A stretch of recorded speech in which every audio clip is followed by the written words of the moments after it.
देश के तमाम संवैधानिक पदों पर बैठे लोग अगर हिंदू तब हिंदू खतरे में है तो मैं कहता हूं मौलाना को प्रधानमंत्री बना दीजिए, राष्ट्रपति बना दीजिए, पुलिस कमिश्नर बना दीजिए, तमाम पद छोड़ दीजिए। हम हिंदुओं को मौत के मुंह में क्यों ढकेल रहे हो सत्ता के हफ्सियों? हमने क्या बिगाड़ा है? हमें तो चैन से रोटी पर नमक तेल रखकर खाने दो, क्यों हमारे लिए महंगाई की मार कर रहे हो? आप जैसे दलालों ने भरबों ने देश में गंदगी बो दी है।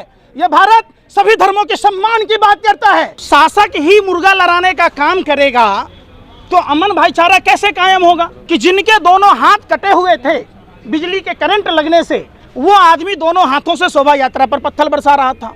देखिए पिक्चर साफ है। जो गोरे अंग्रेजों के दलाल और मुखबिर लोग हैं, जो काले अंग्रेज हैं, जो अपने ही वतन को जाति और धर्म में बांटकर अपने देश को कमजोर कर रहे हैं, हम सभी को सहयोग आंदोलन चलाने की जरूरत है। कोई भी मजहब नहीं सिखाता है आपस में बैर रखना। भारत में अगर जाति और धर्म के हिसाब से नफरत चलेगा तो हमारा देश कमजोर होगा। हमारे देश को अगर मजबूत करना है तो भारत के सभी जाति और सभी धर्म के लोगों को एक होकर लड़ना होगा। कहता है नमाज के टाइम में लाउड स्पीकर बजा देंगे भैया, तो तरावी कौन करेगा बे? रोजा कौन रखेगा?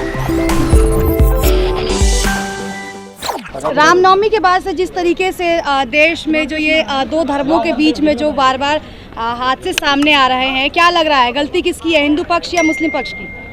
कैसे देख रहे हैं आप? रोटी खाते या नहीं खाते? हाँ, खाते, ये तो आपको ही पता है। हाँ। धार्मिक कोई भी जुलूस किसी भी धर्म का हो, उसमें हथियारों का क्या काम?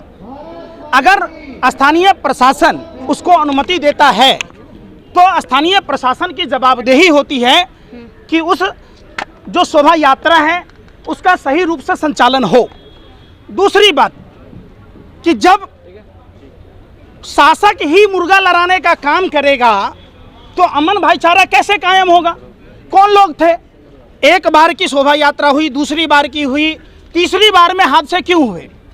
फिर तीसरी बात, खरगोन में भी आपने देखा होगा, जिस आदमी की बिजली की करंट लगने से दोनों हाथ कट गए और उस आदमी का एफआईआर में नाम दर्ज नहीं था, फिर भी उसके घर को बुलडोजर से तोड़ दिया गया। क्या? जिस आदमी के पैर में रड था, जो लंगड़ा आदमी था, हाथों में हथकड़ी थी, वो रिवर्स में भाग रहा था और पुलिस ने उसको काउंटर कर दिया। कि अपार सफलता के बाद खरगोन में देखा गया कि जिनके दोनों हाथ कटे हुए थे बिजली के करंट लगने से, वो आदमी दोनों हाथों से शोभा यात्रा पर पत्थर बरसा रहा था। देखिए पिक्चर साफ है। सैटेलाइट की फुटेज ये बताती है कि सेकंड की सुई कहां पर है। सैटेलाइट की फुटेज ये बताती है कि किसान उत्तर प्रदेश में, हरियाणा में, पश्चिम उत्तर प्रदेश में किन खेतों में पराली जलता है तो दिल्ली में प्रदूषण होता है। तो क्या सैटेलाइट ये नहीं बताता है? आप हमको बताइए, क्या उस सैटेलाइट के फुटेज का नहीं खंगालना चाहिए? चलिए सीसीटीवी कैमरे झूठ मान लीजिए तीसरी आंख है, उसमें हेराफेरी आप कर सकते हैं। सैटेलाइट फुटेज में कौन हेराफेरी करेगा? मतलब सरकार की मंशा साफ है। सरकार अगर चाहती तो देश में इस तरीके के कुकृत्य नहीं होते। सरकार ऐसी सरकार बैठी हुई है जो गोरे अंग्रेजों ने डिवाइड एंड रूल, बांटो और राज करो का पौधा लगाया, उसी पौधे में खाद बीज और पानी देकर सींचा जा रहा है। देश की आवाम को समझना होगा, जिस तरीके से गोरी हुकूमत से आज़ादी लेने के लिए हमारे स्वतंत्रता संग्राम सेनानियों ने असहयोग आंदोलन चलाया था, आज जो गोरे अंग्रेजों के दलाल और मुखबिर लोग हैं, जो काले अंग्रेज हैं, जो अपने ही वतन को जाति और धर्म में बांटकर अपने देश को कमजोर कर रहे हैं, हम सभी को सहयोग आंदोलन चलाने की जरूरत है। कोई भी मजहब नहीं सिखाता है आपस में बैर रखना। धर्म को समझने की जरूरत है। गीता और कुरान में कहीं नहीं नफरत लिखा हुआ है, तो कौन लोग हैं जो हिंदू और मुसलमान में झगड़ा फैला रहे हैं? ये समझने की जरूरत है। आपको क्या लगता है कौन लोग हैं वो? बिल्कुल, सरकार की मंशा अगर साफ होती तो सैटेलाइट फुटेज के आधार पर यह पहली बार नहीं हो रहा है। दिल्ली दंगों से जहांगीरपुरी के जो मसले हैं उस पर ध्यान देना चाहिए। देश में हर जगह इस तरीके की वारदात हो रहे हैं। किन लोगों के दुकानें जलती हैं, किन के घर तोड़ दिए जाते हैं, कौन लोग प्रभावित होते हैं? किसी नेताओं के बच्चों को देखा है क्या उस भीड़ में, उन्मादी भीड़ में? ये हमारे और आपके बच्चे होते हैं, जिन बच्चों के हाथों में कॉपी और कलम होना चाहिए। उन बच्चों के हाथों में हथियार देने वाला कौन है? उन सभी के बारे में जांच होनी चाहिए। कहीं ये विदेशी षड्यंत्र प्रयोग का नतीजा तो नहीं है जो भारत जैसे लोकतांत्रिक देश में जहां बाबा साहब अम्बेडकर ने समता मूलक समाज की बात की, धर्मनिरपेक्ष राष्ट्र की बात की, सर्वधर्म समभाव की बात की जाती है, उस देश में इस तरीके। हाँ बोलिए। एक सवाल, आप इतना आपकी लोग, आप ही का जनता जो है आपराधिक छवि के लोग को जिता करके लोकसभा में भेजती है, ये किसकी गलती है? अभी आपका ये प्रश्न ही नहीं है, ये चुनाव आयोग की गलती है। चुनाव आयोग पहले ये तय करे कि क्यों क्रिमिनलों को टिकट चुनाव प्रक्रिया में भाग लेने दिया जाता है। दूसरी बात, चुनाव आयोग ये तय करे कि जो चुनाव आयोग से 20 लाख ईवीएम गायब हैं वो किन नेताओं के घर पर अचार बनने के लिए डाला हुआ है, ये कोई नहीं पूछता। ये देश सभी धर्म का है, सभी जाति के लोगों का है। आपको कुरान पढ़ने की जरूरत है अगर आप मुसलमान हैं तो, आप हिंदू हैं तो रामायण और गीता पढ़ने की जरूरत है, आप अगर क्रिश्चियन हैं तो बाइबल पढ़िए, आप अगर सिख हैं तो सरल गुरु ग्रंथ साहिब पढ़िए। और ये चीज सीखिए, बगल में बंगला साहब गुरुद्वारा है, किस तरीके से मानव सेवा को ही धर्म माना गया है। रामचरितमानस में प्रभु श्री राम अपने भाई भरत के विनती पर कहते हैं, परहित जैसा कोई धर्म नहीं। परहित को धर्म मानते हुए भगवान सूर्यदेव अपने दिव्य ज्योति से आलोकित करते हैं। वायु सांस देती है, ये पेड़ जो वायु देती है जिससे आप जीवित रहते हैं। चंद्रमा शीतलता प्रदान करती है, पानी जीवन जीने की कला सिखाती है। तो जब हमारे भगवान कहते हैं, पहली बार ऐसा हो रहा है कि नरेंद्र मोदी के शासन में, निकम्मे निठल्ले प्रधानमंत्री के शासन में सिर्फ और सिर्फ चुनावी प्रक्रिया को ध्यान में रखा गया है। भारत में अगर जाति और धर्म के हिसाब से नफरत चलेगा तो हमारा देश कमजोर होगा। हमारे देश को अगर मजबूत करना है तो भारत के सभी जाति और सभी धर्म के लोगों को एक होकर लड़ना होगा। इन जो गोरे अंग्रेजों की दलाली करने वाली शक्तियां हैं, देश में नफरत की कोई जगह नहीं है। भूख सबको लगती है, प्यास सबको लगता है, सबके लिए स्कूल चाहिए, सबके लिए अस्पताल चाहिए। आप बताइए, धार्मिक जुलूसों में हथियारों का क्या काम है? कौन लोग हैं? अमित शाह ने तो अब जांच की कहा ही है ना कि जिसने ये दंगे भड़काए हैं उसके लिए सख्त से सख्त कार्रवाई होनी चाहिए। जांच की तो उन्होंने बात कह ही दी है। अब अमित शाह का बेटा बीसीसीआई का सेक्रेटरी बनेगा, हमारा बेटा धार्मिक झंडा ढोएगा? आप पूछे, आप किस आधार पर बना भैया, किस आधार पर? समझिए, देश की जनता को समझना होगा, सभी जाति सभी धर्म के लोगों को इकट्ठा होना होगा। हम धर्म के लिए नहीं, धर्म हमारे लिए है। हम धर्म के लिए पैदा नहीं लिए हैं, धर्म हमारे लिए है। धर्म एक सभ्यता है, संस्कृति है, जीवन जीने की कला सिखाती है। कौन सा धर्म कहता है? कहता है नमाज के टाइम में लाउड स्पीकर बजा देंगे भैया, तो तरावी कौन करेगा बे? रोजा कौन रखेगा? आप बता, ये कोई मतलब है क्या? वो अगर हनुमान चालीसा पढ़ने की बात करते तो आपको क्या कौन है? अरे आप जैसे दलालों ने भरवों ने देश में गंदगी बो दी है। ये भारत सभी धर्मों के सम्मान की बात करता है। भारत में तो सभी योगी आदित्यनाथ भी तो इसका वो कर रहे हैं, कह रहे हैं लाउड स्पीकर में। काहे का योगी भैया, काहे का योगी? बताइए, योगी कौन होता है? योगी है ना? फिर साधु और असाधु में, साधु और असाधु में फर्क समझिए।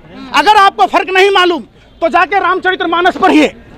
जो दूसरों के लिए जीता है, जो दूसरों को समान नजर से देखता है, जो असमानता से देखता है, और साधु नहीं हो सकता है। यह हमारे प्रभु श्री राम ने कहा है। और राम के चरित्र को अपने जेहन में जब अपनाइएगा तो आप नफरत की बात नहीं करेंगे। आपको पता है, रामायण पढ़ा आपने, प्रभु श्री राम नारी के सम्मान में लंका तक की यात्रा तय की। प्रभु श्री राम मातृदेवो भव पितृदेवो को पूरा किया। उनके पिता मौन थे, सौतेली माँ के कहीं ने कहा तो राजपाट छोड़कर उन्होंने वनवास किया, भगवा वस्त्र पहना। ये थे हमारे प्रभु श्री राम। प्रभु श्री राम। कुछ लोगों का सवाल है कि ईद पे तो पत्थरबाजी नहीं होती है, आखिर हिंदुओं के त्योहारों में ही पत्थरबाजी क्यों होती है? मुसलमान करेंगे पत्थरबाजी? सवाल, ये एक बहुत बड़ी साजिश है, देश को कमजोर किया जा रहा है। और ये सारी चीजों की घटना अगर सरकार चाहती तो सैटेलाइट फुटेज के आधार पर दूध का दूध पानी का पानी हो। सवाल सुनिए ना, अरे मसाला मत लगाइए। 5 ग्राम से, अरे सवाल आ रहा है तो पूछो ना। 5 ग्राम कोर्डियल क्रूज जहाज पर क्या वहाँ तटरक्षक नहीं थे? क्या वहाँ जांच अधिकारी नहीं थे? शाहरुख खान का बेटा आर्यन खान चूंकि कोर्डियल क्रूज जहाज में था तो 5 ग्राम हेरोइन पर नागिन डांस कर रहे थे। अडानी के पोर्ट पर जो 30,000 टन पकड़ा गया, 2-2 कंटेनर, तो आप कहाँ थे? आप कहाँ थे? आप बताइए। अरे सुन तो लो बेशर्मो, आप यूपी के रायबरेली में, सुनो पहले, सुनो, अरे बात, वो भी हिंदू है। अरे सुनो, सुन नहीं रहे, सुनो पहले। सुनिए। प्रधानमंत्री हिंदू, हाँ। गृह मंत्री हिंदू, हाँ। रक्षा मंत्री हिंदू, राष्ट्रपति हिंदू, पुलिस कमिश्नर हिंदू, देश के तमाम संवैधानिक पदों पर बैठे लोग अगर हिंदू तब हिंदू खतरे में है, तो मैं कहता हूं मौलाना को प्रधानमंत्री बना दीजिए, राष्ट्रपति बना दीजिए, पुलिस कमिश्नर बना दीजिए, तमाम पद छोड़ दीजिए। हम हिंदुओं को मौत के मुंह में क्यों ढकेल रहे हो सत्ता के हफ्सियों? हमने क्या बिगाड़ा है? हमें तो चैन से रोटी पर नमक तेल रखकर खाने दो, क्यों हमारे लिए महंगाई की मार कर रहे हो? अगर सब कुछ हिंदू है, हिंदू खतरे में है, तो मियाँ जी सबने खतरे में हो जाएगा, बना दीजिए। इसका मतलब हिंदू खतरे में नहीं है, जानबूझकर हिंदुओं को डराया जा रहा है। क्या खतरे में है? खतरे में क्या? हिंदुस्तान का संविधान, हिंदुस्तान की आवाम, हम सब सभी जाति धर्म के लोगों को सीखना होगा। जाइए गुरुद्वारा में, अरे सुनो अखंड भारत, सुनो पहले बात, जाओ गुरुद्वारा में, धर्म क्या कहता है जाकर सीखो वहां कि मानव सेवा ही धर्म माना गया है। किस तरीके से लंगर की सेवा है, किस तरीके से वहाँ जोरा घर है, किस तरीके से बीमारों के लिए दवाई की व्यवस्था है, शिक्षा की व्यवस्था है। क्या हम हिंदू मुसलमान अपने अपने धर्म के लिए, अपने अपने धर्म के लोगों के लिए गुरुद्वारों जैसी व्यवस्था नहीं कर सकते?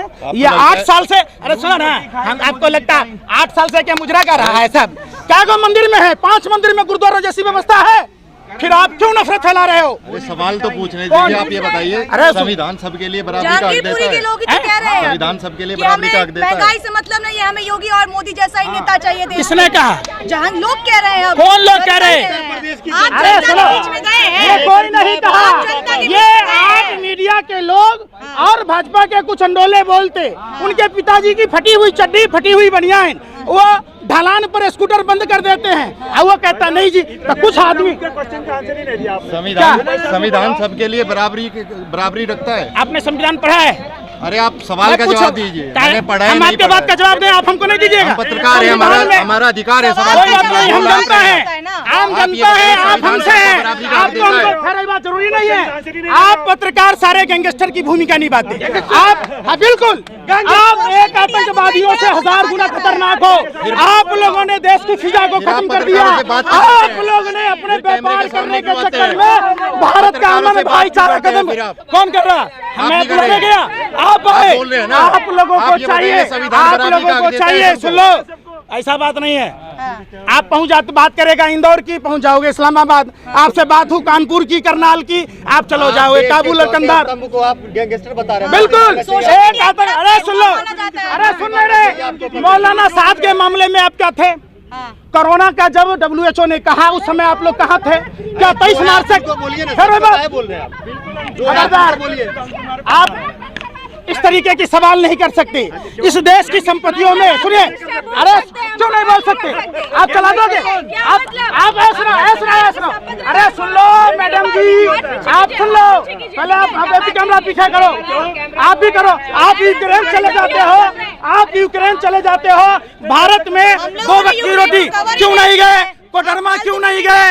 जो ढिबरा चुनने के लिए वहाँ के लोगों को फंसा दिया जाता है, 2 वक्त की रोटी नहीं खा पाता, फिर नहीं उठाया, आपने चलाया, आपने सवाल उठाया कि जब भगवान चित्रगुप्त को नमस्ते इंडिया फूड्स प्राइवेट लिमिटेड ने जो कर कहा, आप लोगों ने इस निंदा करने वाली कंपनी के खिलाफ कोई आवाज उठाई, कोई सवाल पूछा? आपने सवाल पूछा कि रायबरेली में एक दलित युवक को पैर चटवाया गया, आप उस पर सवाल नहीं पूछे। आप सवाल पूछोगे हिंदुओं ने क्या कहा, मुसलमानों ने क्या कहा, आप पता किया? अरे सुनो पहले बात, हमारे ऑटो चालक भाइयों को देखो, CNG PNG के दाम बढ़ने के कारण इनको गाड़ी का किराया नहीं निकल रहा, वो नहीं दिखेगा। हमारे MCD के कर्मचारियों को देखो, NDMC के कर्मचारियों को देखो, वेतन नहीं मिल रहा, तो वो हिंदू मुसलमान नहीं है। एक सवाल है, अभी आपने कहा कि CNG PNG की जो है दाम कीमतें बढ़ रही है, जो मोदी जी के जो समर्थक है, भाजपा के जो समर्थक है, वो कह रहे यूक्रेन में जो युद्ध हो रहा है उसकी वजह से महंगाई बढ़ रही है। उत्तर प्रदेश में जब चुनाव हो रहा था तो उत्तर प्रदेश चुनाव के समय महंगाई क्यों नहीं बढ़ रही थी? क्या उस समय यूक्रेन की लड़ाई नहीं थी? तो सभी राज्यों में दाम कम हुए तो है भाई, हम पूछते हैं कब कम हुआ?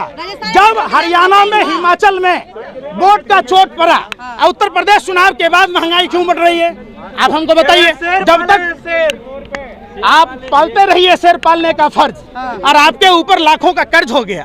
शेर आदमखोर में हो जाता है। शेर का काम जंगल में है, रिहाइश में नहीं है। रिहाइश में इंसान का काम है, जो इंसान की संवेदना को समझे, जो एक दूसरे की बात को समझे। इनको बड़ी तकलीफ। पंजाब सरकार ने 53% कर्ज ले लिया अपनी जीडीपी पे। अब भारत सरकार कितने परसेंट कर्ज लिया? 1 मिनट, सबसे ज्यादा अरे कर्ज भारत है। सरकार कितने परसेंट लिया? अरे आप सवाल तो पंजाब सुनिए। पहुंच गए। अरे हम सवाल- कहते हैं मोदी जी ने कितना कर्ज लिया? भारत सरकार में है, आप बता दीजिए। आप नहीं बोलिएगा, आप आईटी से फिर वही बात। देश की बेहतरी के लिए ना सरासर गलत है। इन लोगों को लगता है कि एमसीडी में जो 14 साल रहते हुए जिन वाल्मीकि ऋषि ने हमारे रामायण लिखे, उन समाज के लोगों को जिनको परमानेंट करना था, उनको आज तक परमानेंट नहीं किया गया। जो जाड़ा में, गर्मी में, बरसात में गंदगी साफ करते हैं, बीमार होते हैं, उनका ईएसआई कार्ड नहीं है। आप समझिए तो कैसा धर्म है? कैसा धर्म की बात कीजिएगा? जिस धर्म में पेड़ कैसे जिंदा होगा, इसलिए हम पीपर के पेड़ में जल डालते हैं। सुन तो ले, किसको मानने जिम्मेदार? जिम्मेदार किसके आदेश से शोभा यात्रा निकाली गई? शोभा यात्रा का परमिशन था तो प्रशासनिक अधिकारी तो निश्चित तौर पर समझ लीजिए, निश्चित तौर पर चाहे वो हिंदू हो या मुसलमान हो, एक तरफा कार्रवाई नहीं होनी चाहिए। दोनों पक्षों पर कार्रवाई होनी चाहिए। सीसीटीवी फुटेज के आधार पर ये खंगाले जाने चाहिए, क्योंकि सीसीटीवी का फुटेज असली चीजों को दिखाएगा। इंतजार कीजिए और सरकार से मांग कीजिए, गृह मंत्री से मांग कीजिए कि सीसीटीवी फुटेज के आधार पर।